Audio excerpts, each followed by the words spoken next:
started in on this engine rebuild project. The property that was using was a property that my dad and my stepmom had purchased. They were intending on flipping it. It was rezoned commercial. But while we were there, my dad and I had a couple of side projects that we took advantage of the space and went ahead and did those projects. One of those projects was this engine rebuild on my daily, my GMC Sierra. You can see me mounting it onto the engine stand and tucking the oil cooler lines out of the way. My reason for initiating this rebuild was because it was consuming a huge amount of oil, like 1 to 1.5 quarts every 3,000 miles. Apparently the LC9 Vortec, which is what this is known to have premature failure of the top and second compression rings.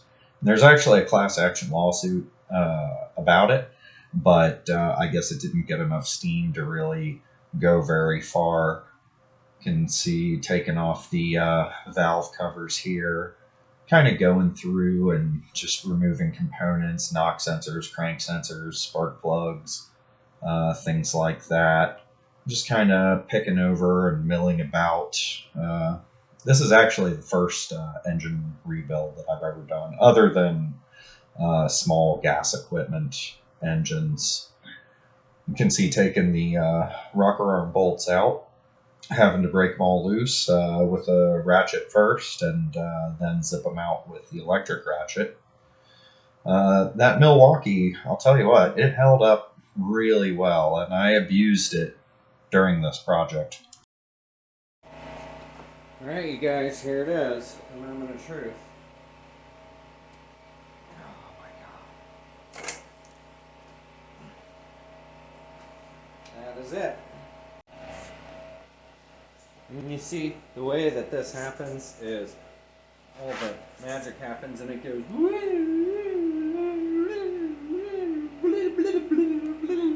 and horsepowers.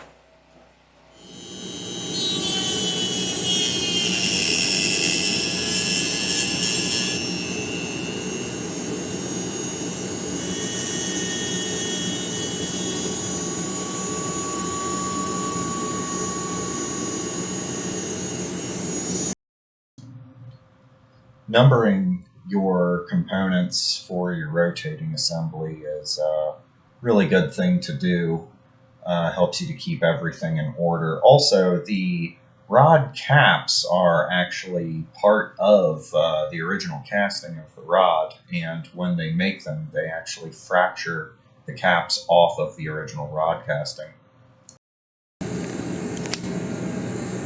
Alrighty, so now that I got these numbers etched in there like such, I'm going to begin disassembling.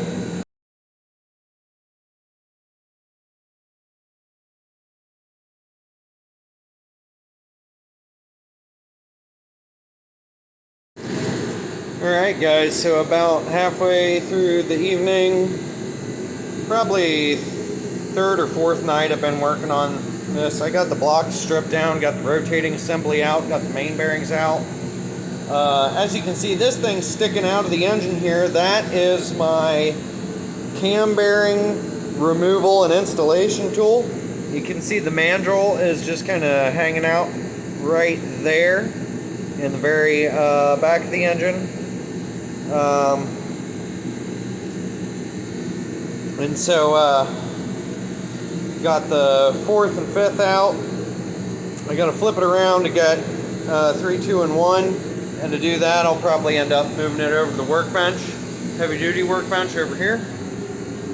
Run down to the parts. I got the valve train out, valve covers out, rocker arms, push rods, rocker arm holders, got the heads out, got the lifter trays, the lifters, valve springs and valves have yet to be removed, got the main caps out right there, and then right about here and here I got 2 of the cam bearings out. That's the other head. Obviously I got the pistons, with their accompanying rod bearings, so that way I can do a little autopsy report. All that shit's gonna get replaced. New rod bolts as well, new rings. And then I got the crank right here. Doesn't look too bad. Flex plate, harmonic balancer, rear cover, rear main seal, camshaft and all the timing stuff, as well as the oil pump. And then everything else from previously in my teardown process.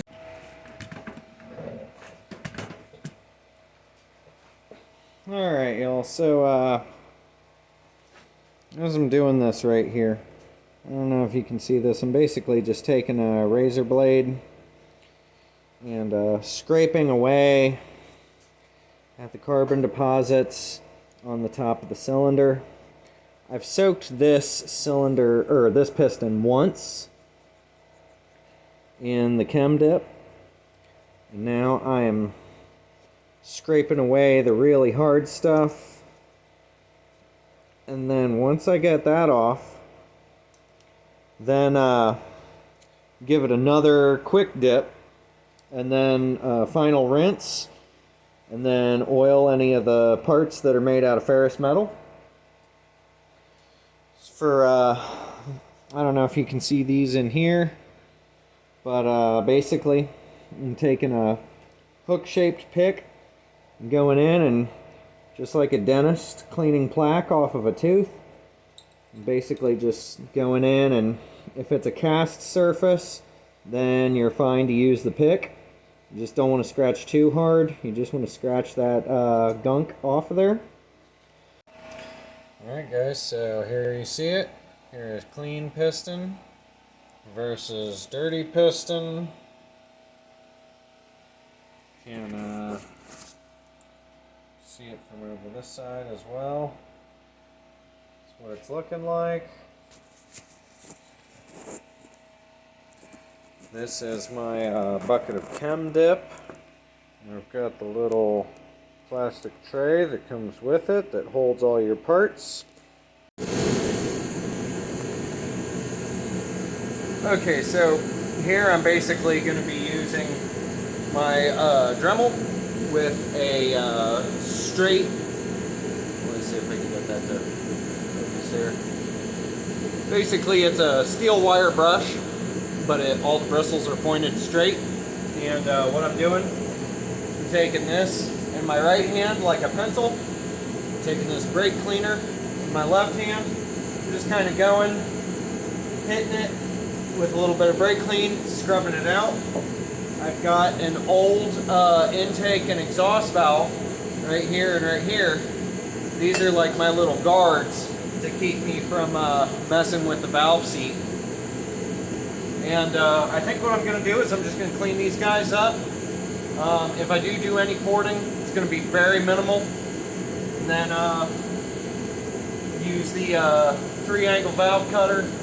I may or may not. I mean, you know, it's one of those things. You know, I feel like if you screw it up, you could really screw it up bad, you know. I actually ended up relying on chemical means to clean the valve seats. Didn't end up needing the Niway 3-angle valve cutter. For one, the stock LS valve seats are actually a 5-angle valve seat anyway, and I was able to get the part that touches the sealing surface of the valves lapped properly using valve lapping compound and a hand drill, although I later learned that that is actually a good way to wear out the valve guides.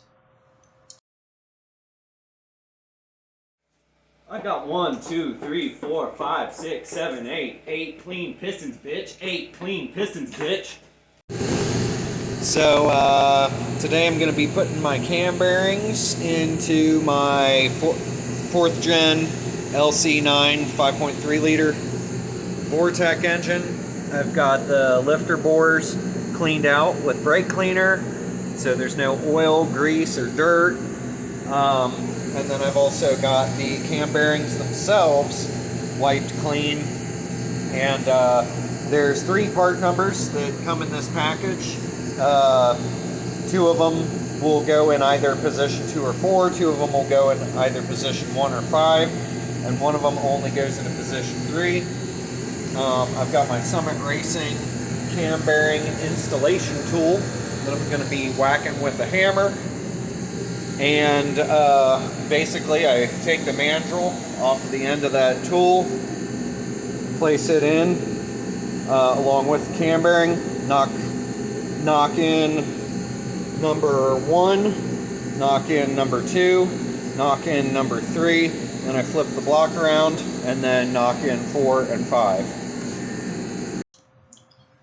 The cam bearing driver that I ended up getting for this project is a cam bearing driver that is specific for LS engines. Apparently the 6 liters, the 3rd gens, the 4th gens, the true LSs, all of the LS-based Vortec engines, I believe they've all got exactly the same cam bearing bore diameters.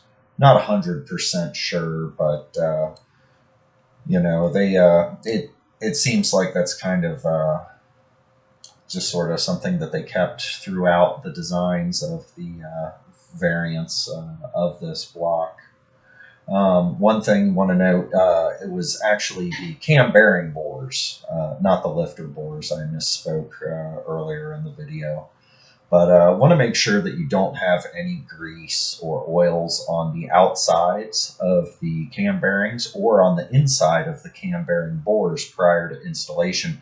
Also, you always want to take a pick and make sure that the oiling holes in the cam bearings are lined up with the holes that come from the oil galleries. Here you can see I'm working on the heads again.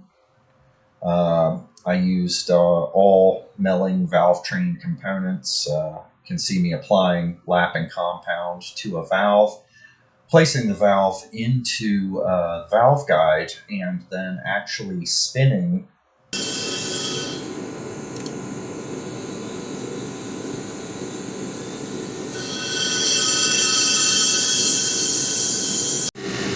Okay, so I got the valves lapped, got intake and exhaust valves in, and I got the intake and exhaust valve stem seals on, and they're just kind of precariously holding these valves in place.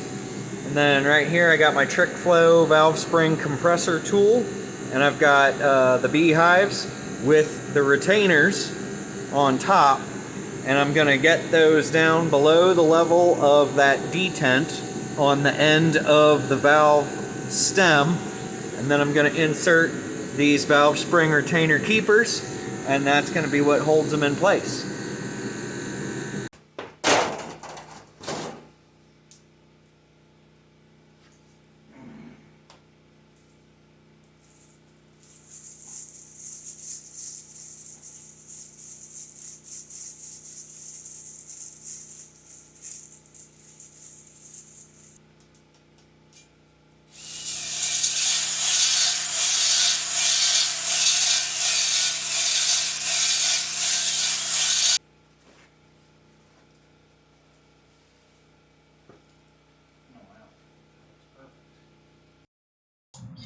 Here you can see I am using a ball hone on a cordless drill to hone the insides of the cylinders to a 45-degree cross hatch.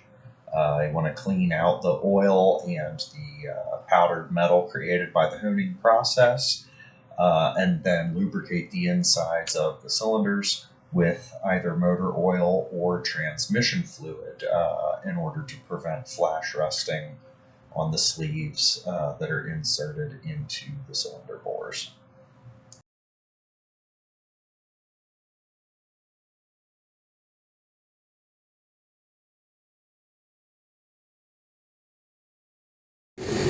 Okay, so I got the upper halves of the main bearing shells in the main bearing bores, and I got some Royal Purple Max Tough assembly lube, and my crankshaft placed in there. And then just doing a light check. I'm basically just checking 1, 3, and 5.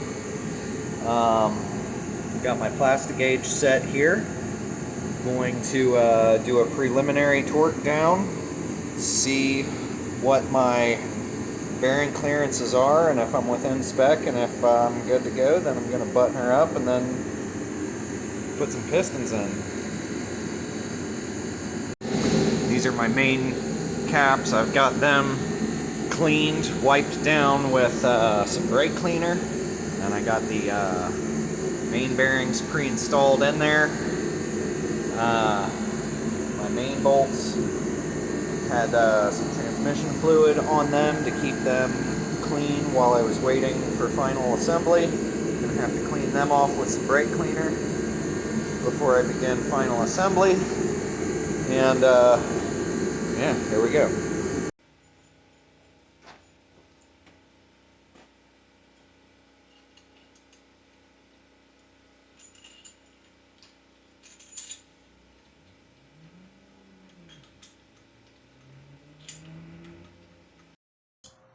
At the time of this rebuild, I was kind of working under a time constraint. We were actually in the middle of selling the property at the time that I was working on this engine, and so there's a lot of things that I would have liked to have done but did not get to because I needed to save money and I needed to keep going and get my vehicle back running again. One of the things would have been to stud the main caps with ARP main studs instead of using the stock GM main bolts. Also, I definitely could have done a lot better as far as being more thorough and checking oil clearances for both the main and rod bearings. I did pay very close attention to torque specs, though, and the overall end result, I was left with a very reliable, robust engine. This wasn't really a power build. This was more of a build for longevity.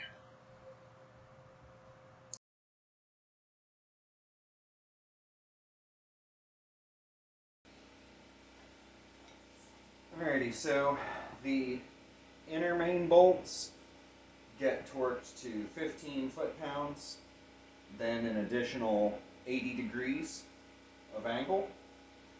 And they go in a pattern 1, 2, 3, 4, 5, 6, 7, 8, 9, 10. And then the outer main studs, they will get torqued to an initial torque of 15 pound-feet, followed by an additional 51 degrees of rotation in the same pattern. Yeah, buddy, I got that crank in. I got the inner and outer main bolts torqued and spun to their angles. About to do these side bolts for the main caps. They're just going to get 15 pound-feet straight with a little bit of RTV under the heads. And after that, put these pistons in.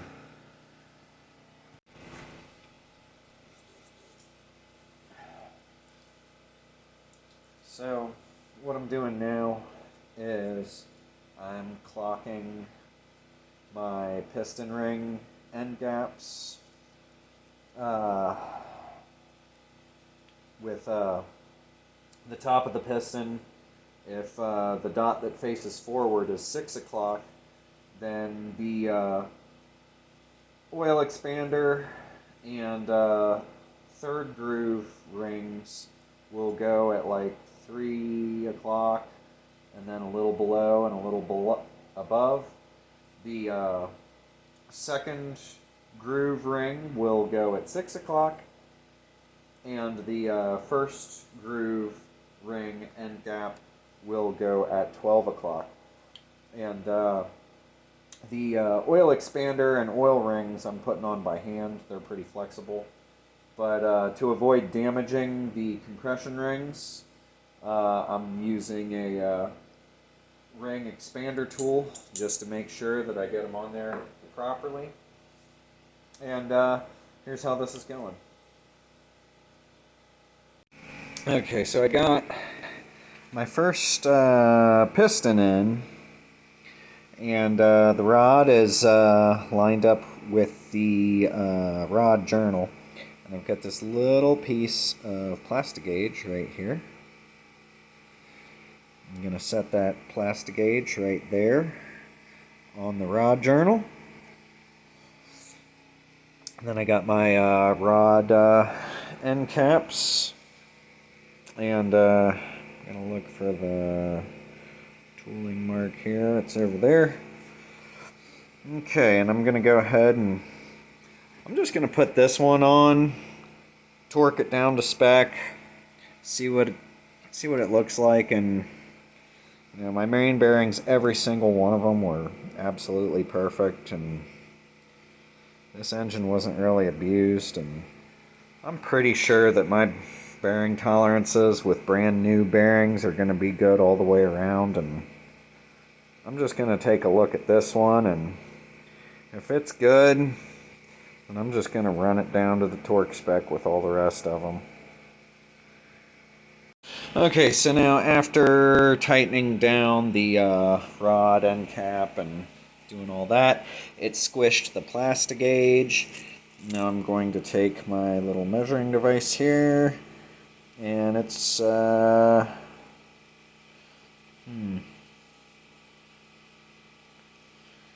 so it's right. Yeah, it's between 15 and 2 thou. 15 10 thou and 2 thou. I think we're probably alright. Here you can see I am installing pistons using my Summit Racing 3.78 inch diameter piston ring compressing tool. Help me get the piston into the cylinder bore, and a nylon stick to basically push it down into the bore.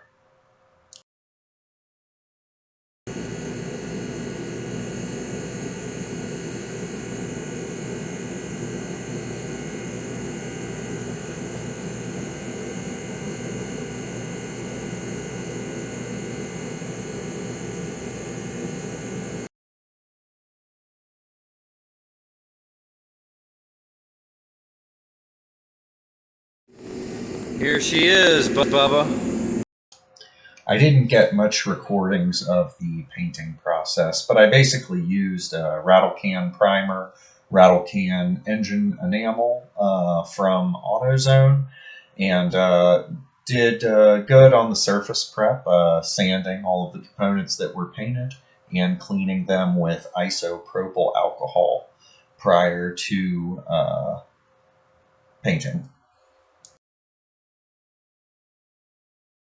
Alright guys, things are starting to get really exciting here. So basically we've got the engine down into the engine bay. We can see that I've got some new Summit Racing Shorty LS truck headers along with some titanium exhaust strap. I've got my orange painted water pump, which is looking good. I've got my coil packs, alternator, accessory bracket, air conditioning compressor bracket, and my Banks Ram Air cold air intake system. This is my old intake, and I'm going to take the fuel rail, PCV, map sensor, and throttle body, as well as the fuel injectors off of this, and I'm going to put it onto my new intake over here. Nice and clean, doesn't have all that oily, greasy soot from the PCV system. I've got new O2 sensors, new spark plugs, and spark plug leads, so everything should be running properly. Alright Alright y'all, so after that first failed attempt, I was extremely disheartened, but looked over the wiring diagrams and I saw that there was one ground that I had failed to connect. It was a starter relay ground. I've reconnected it, charged the battery, and we've got a jump pack ready to go.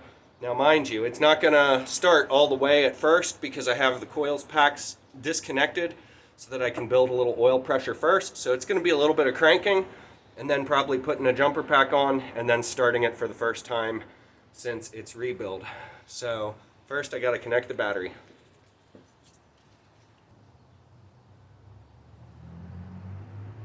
Hear anything? I just heard it click. Okay.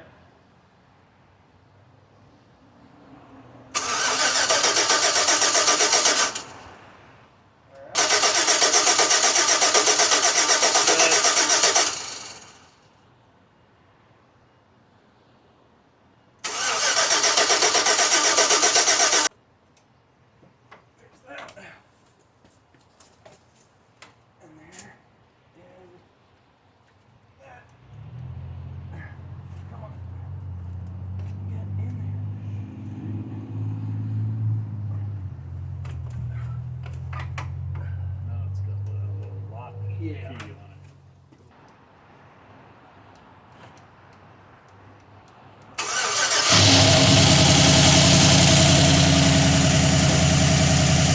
Dad. Woo! This ain't gonna go anywhere until it heats up. We got tons of oil pressure, 60 psi. That's it.